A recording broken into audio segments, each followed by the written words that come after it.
new facts, yeah? Well, students, today is a very unusual lesson. Look at the screen and look at the people on the screen. Listen to the music and say what period of time is in the center of our attention. Okay?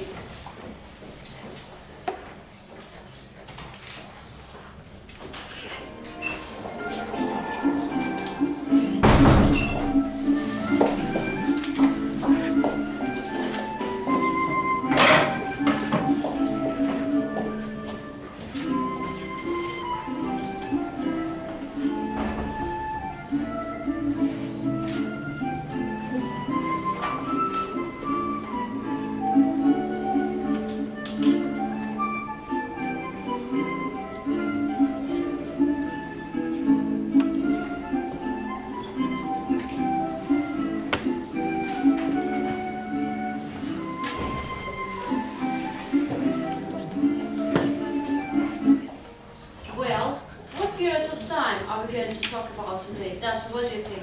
As for me, I think we are going to talk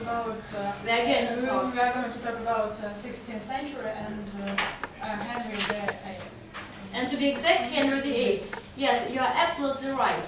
Well, and today we are going to analyze some events, important figures, and cultural trends of the time. But as this period of time focuses on many details, the aim of our project is to give a general overview rather than a comprehensive exploration of the topics presented. Well, so let's read the objectives of the project first. Sonia, the first one. The first one is to learn about the Tudor period in general. In general, right, you are. The next one, Natalie. To outline a psychological portrait of Henry VIII. Right. What comes next, Jan? To analyze the various sources. To analyze. To analyze the various sources. Right, you are, Pasha. To make original reports. Yes, and the last one, Dasha. And the last is to use technological resources to illustrate the reports. To illustrate your report. Well, and at the end of the lesson, try to answer the searching question. What's the Russian for the searching question, by the way? Lisa, what's this? Who knows? Like a history. Проблемный вопрос, yeah, right. Well, we'll read it out, please, Dasha Isiska. Yes, of course. Why is Henry VIII considered one of the most famous of the Tudor kings? Is the question clear for you? Yes, very good. Well, students, you made original reports using the resources. By the way, what resources did you use working on the project? Vasya? We use internet resources and books. Some books such as Golden Age by Boris Tenenbaum and Power and Strength. And Power and Strength, that's it. And how about films? Have you seen any films about Henry VIII for the project? Natalie? Yes, I have, and it's a very exciting movie for me. And what's the title of the movie? The Henry VIII. Henry VIII, okay, thank you. Well, that's right. And what have you made for the project as a class? What have you made for the project as a class, Dashinka? I want to say that our class made a special album. Has made a special album about Henry VIII. There are many pictures in it and small descriptions about every picture. Yeah, that's it. I will pass this album to our guests. Yeah? Okay. It's for you. Well, that's right, students. So, by the way, when we start talking about the historical events and Henry VIII, start doing the quiz that you got on your photocopies, okay? Well, first, let's see how people lived in Tudor times. Group number one worked on this question. Who is the representative of the group? It's me. And there are 4 people in our group, and it is very exciting for us to take part in this project. And I would like to tell you a few words about Tudor times and how Tudor. Just a minute.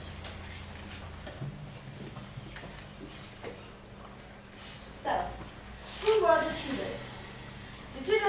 family who ruled over England from 1485 until 1603. They brought peace to England after many years of war. There had been some war, the War of the Roses, for 40 years in England. The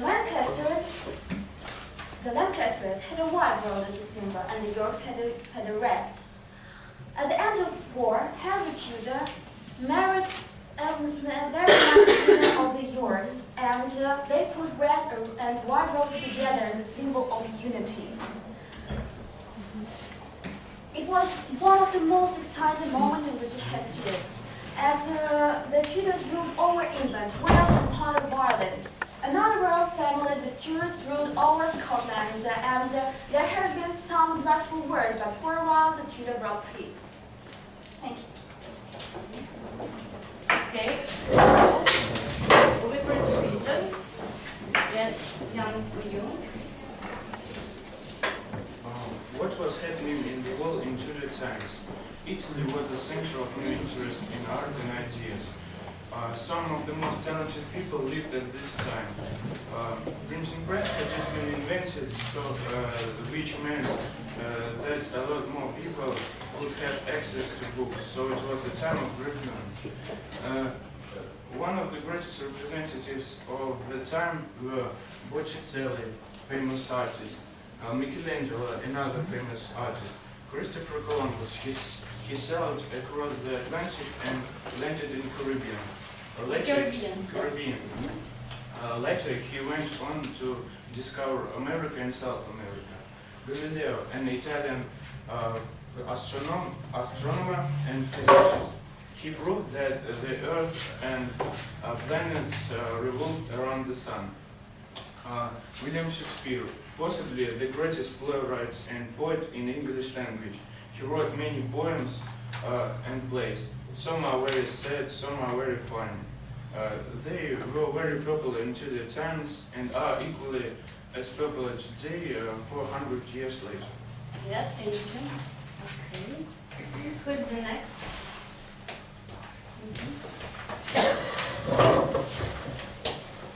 We continue talking about the Tudor times. Where do people live? Most people in England lived in villages. Towns were much smaller than towns today. London was a bigger city with about 15,000 people. Henry decided to improve English defenses after 1539, after France and Spain had signed a treaty and built some fortifications. In medieval, castle was a very complex structure. Some of its main parts are keep, bailey, battlements, arrow roofs, drawbridge, and wood. So when Henry VIII came to the throne in 1509, the work was very exciting and very good. Thank you. Will you give me the point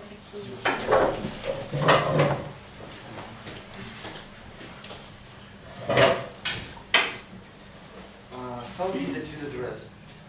Tudor England is famous of its beautiful clothes. Clothes were means of displaying how wealthy a person was.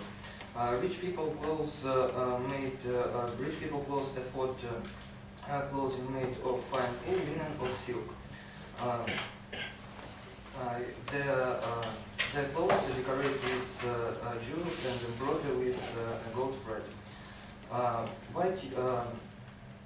White Tudor men's clothes look like square and ladies triangle.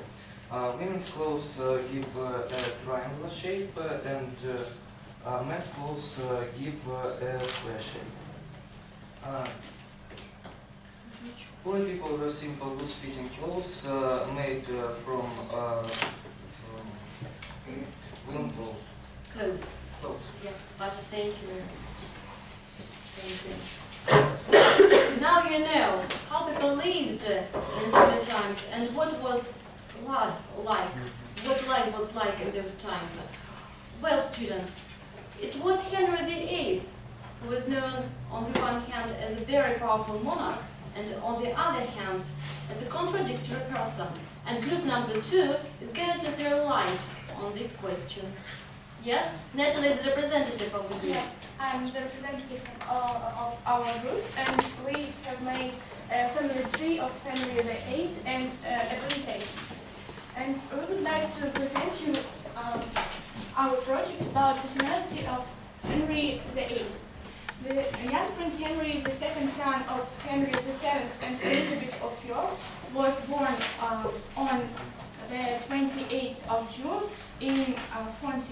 1591 at Greenwich. He had a very spoiled childhood, as we might expect, of a royal prince.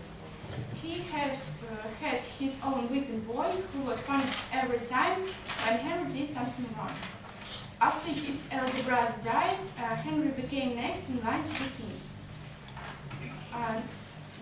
His father died in 1509, and Henry became king just before his 18th birthday. Henry was very clever and handsome. He was good at maths, astronomy, and music.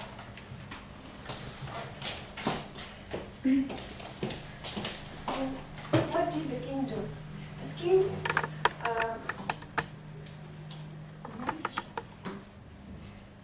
Yes.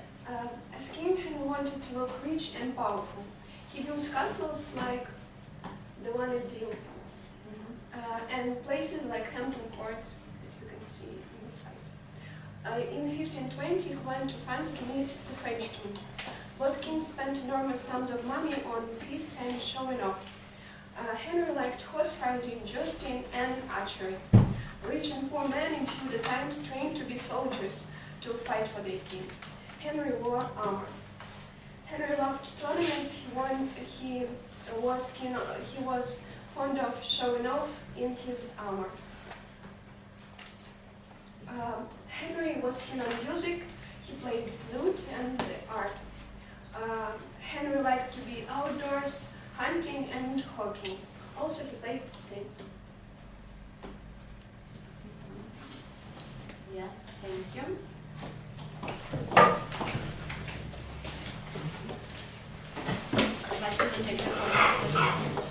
Pictures of Henry's dates show a fierce-looking man in fine clothes. People scared. He looked scary, and many people were scared of him. If the king did not have his way, he got cross. People who made him cross lived their head chopped off. It was unwise to say no to the king. Thomas More spoke against the king's divorce. He was beheaded in 1535. Thomas Cromwell fixed the king's marriage to Anne of Cleves. He was beheaded in 1540. Henry built the English navy.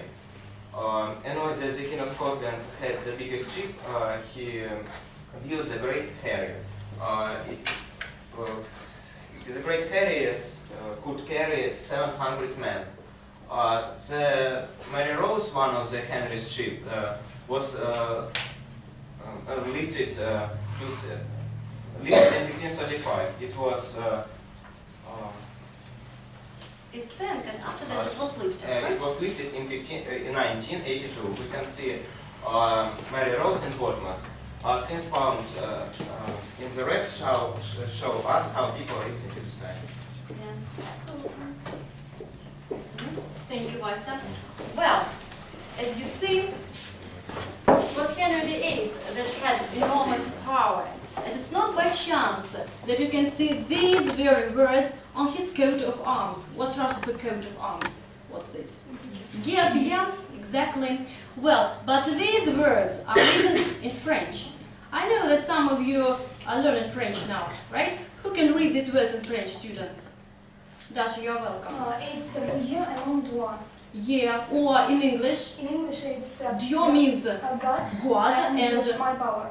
Yeah? my right. My right. My right, yes. God and my right. What does it mean, students? What does it mean, Dasha? In Russian, it means Бог и мое право. Yeah, so in other words, thank you, Henry VIII believed that it was God who gave him the power to be king, right? Yeah. Well, we go on. Students, Henry VIII was a man of many talents, and he could be extremely charming and attract women. And group 3 is going to reveal a secret of his numerous marriages. By the way, how many wives did Henry VIII have? Lisa? He had 6 wives. 6 wives, you see? Why? Let's see. Yeah, who is the representative of the group? Yes, I'm the representative. So there are 5 girls in our group, and we've done a lot of interesting and exciting themes, and we made a poster. We made a presentation, and we watched the film. And now we'd like to tell you words about his private life.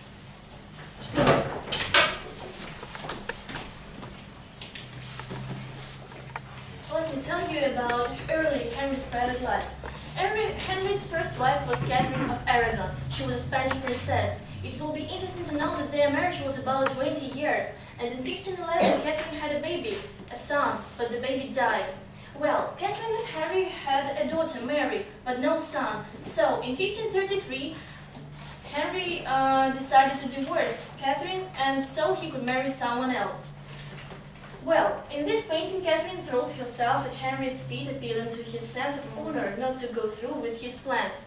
And it will be interesting to know that divorce was against the rules of the Roman Catholic Church. As far as we know, most people in England were Christians, and Henry was too.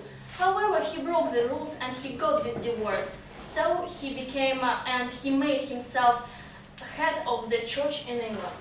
Dashenka, will you show Catherine of Aragon on the poster? Yes, of course.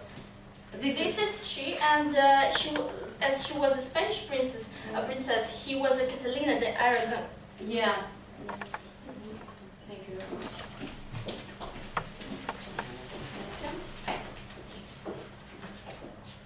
Henry's second wife was Anne Boleyn. She had a daughter, Elizabeth. Henry turned against Anne, and she beheaded in 1536. Was beheaded, yes? Next, Henry married in Jane Seymour. In 1537, she had a son, Edward, but she died 2 weeks later. Henry was very sad. The same question for you. Will you show these wives on the poster, please? This Anne Boleyn and Jane Seymour. Jane Seymour. Thank you very much.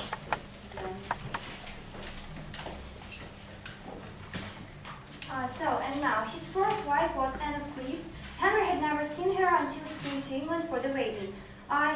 He divorced her after 6 months. Soon he married again. His fifth wife was Catherine Howard. She was only 19, and she was beheaded in 1542. Catherine Howard. And his sixth wife was Catherine Parr. Henry was very ill and fat, and Catherine was as much a nurse as a wife. She was a very kind woman, and she was the first wife to bring all his children under the one roof. Here you can see Anne of Cleves and Catherine Howard and Catherine Parr.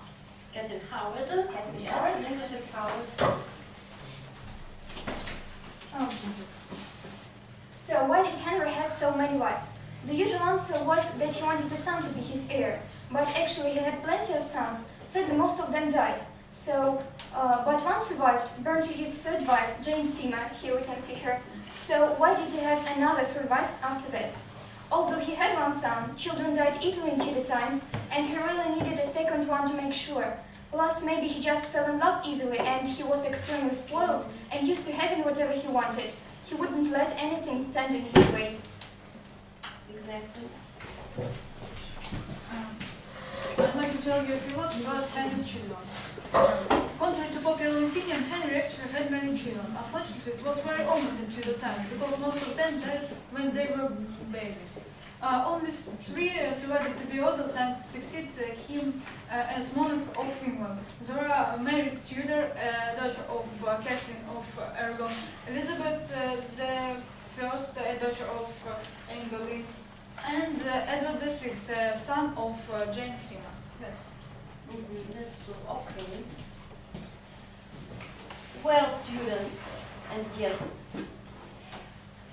it was Henry VIII who was afraid not to leave a strong successor of England, but his fears were unfounded, because he had a successor, but it was not a son he yearned for.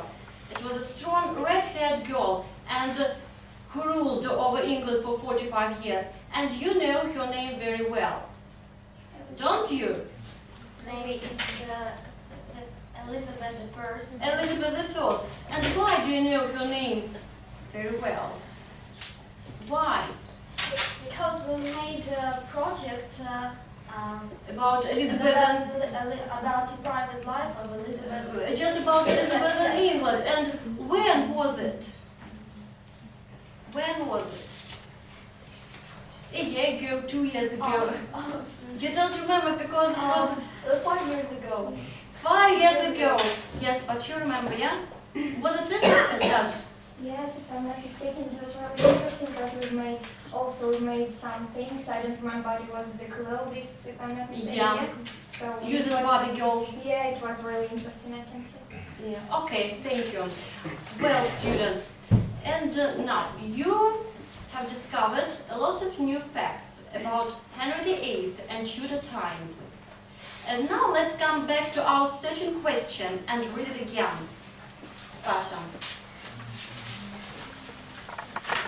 Yes. Why is Henry VIII considered one of the most famous of Tudor kings? Yes, why, students? There are a lot of reasons, but let's outline 2 main reasons. Dashenka. If I'm not mistaken, in 1536, Henry VIII united Wales and England under one system of government. Absolutely. It is very important that he united not just 2 parts of different countries, but united them under one system of government. This fact is very important. Well, why else is Henry VIII considered one of the most powerful and famous monarchs of England? Vasia. Besides that, he established a new kind of church. It was Church of England, and he was a monarch. And he became head Yes. of church. Yes, head of the English church. That's it. And how do we call such kind of church in Russian? Anglicanская церковь. Yeah, absolutely. Well, that's right. And now, I give you a minute to finish doing your quiz. A minute for you to concentrate and finish doing the quiz.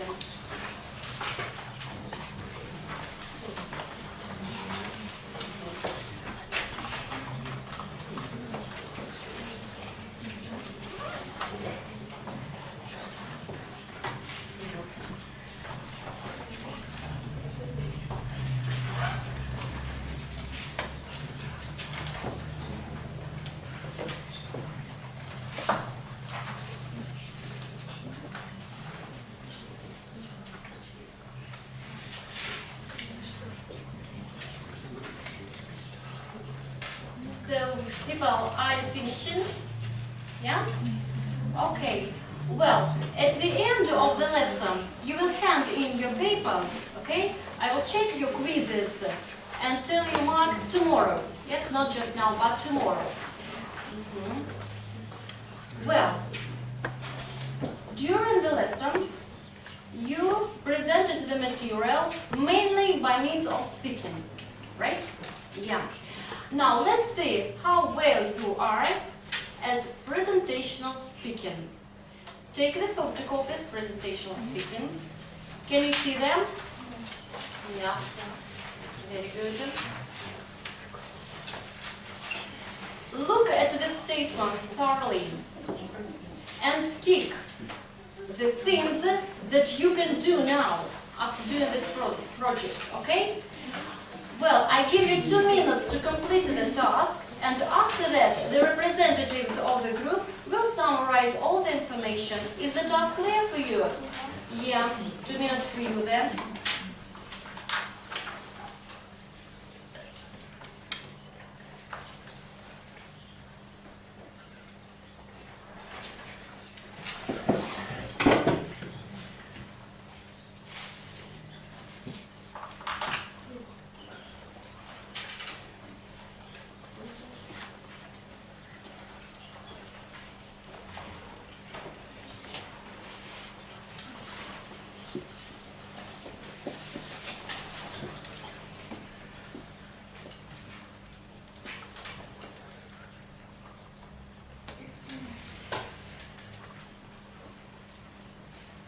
Raise your hands, who's ready? how about you, group 2? Natalie, how about your group? Yes. Ready, yeah? Okay, thank you. Well, Natalie, you are the representative of group 1. What results have you got? Our group, discussed and decided that we can present information on academic and work topics. We can make a presentation on events, activities, and topics of particular interest. And we can present our point of view and provide reasons to support it. Natalie, all of you? Yes. Okay, thank you. Well done. How about your group, Natalie, group 2? Our group decided the same thing, that we can do all this. All the things mentioned. All the things mentioned. Well, you are sure. Very good. Yeah, Lisa, how about your group? So all of our girls can present information on academic and work topics and can make a presentation on events, activities, and topics of particular interest. But only 3 of us can present our point of view and provide reasons to support it. Okay. Well, not bad at all. Not bad at all. Students, thank you very much for your deep and profound work on the project. Of course, you got only excellent marks for your work. Yes, not only for speaking, but also for the projects that you have done for today's lesson. Well, and now would you like to learn the impression of our guests of our project? Would you? Yes. Okay. Well, how about your friends from group 1? We are group 2 and they are group 1. Okay. Girls, Vika, Julia, where's Julia? Yeah. What do you think about the project? Would you like to take part in such kind of work next time? We'll invite you there. Personally, I think that the project was excellent, and I also think that it is a really hard work for all of us, and of course I would like to take part in such kind of project. I think that is really interesting and good for us. Join us next time. Yeah, right, students? Okay. Well, Great fun. Thank you, Vika. How about you? So as for me, I absolutely agree with you that I very like the project of our second group, and it was a very interesting to know a lot of new information about Henry VIII, and we knew a lot of new facts about his life, and it was very interesting because it's our history and we must to know those facts. Okay, not our history, but the world Yes, the history, world yes, history, because yes. it's not Russia, not our country. Okay, thank you for your impression. Girls, I don't know you very well. Maybe you can express any opinions, points of view of the project. What's your name? Anne, if I'm not mistaken. As for me, I think that this project was really interesting, and I also absolutely agree with girls. And of course, I would like to take part in such project. Now I would like to read some information about Henry and watch some films. Watch some films about him. Yeah, there are a lot of things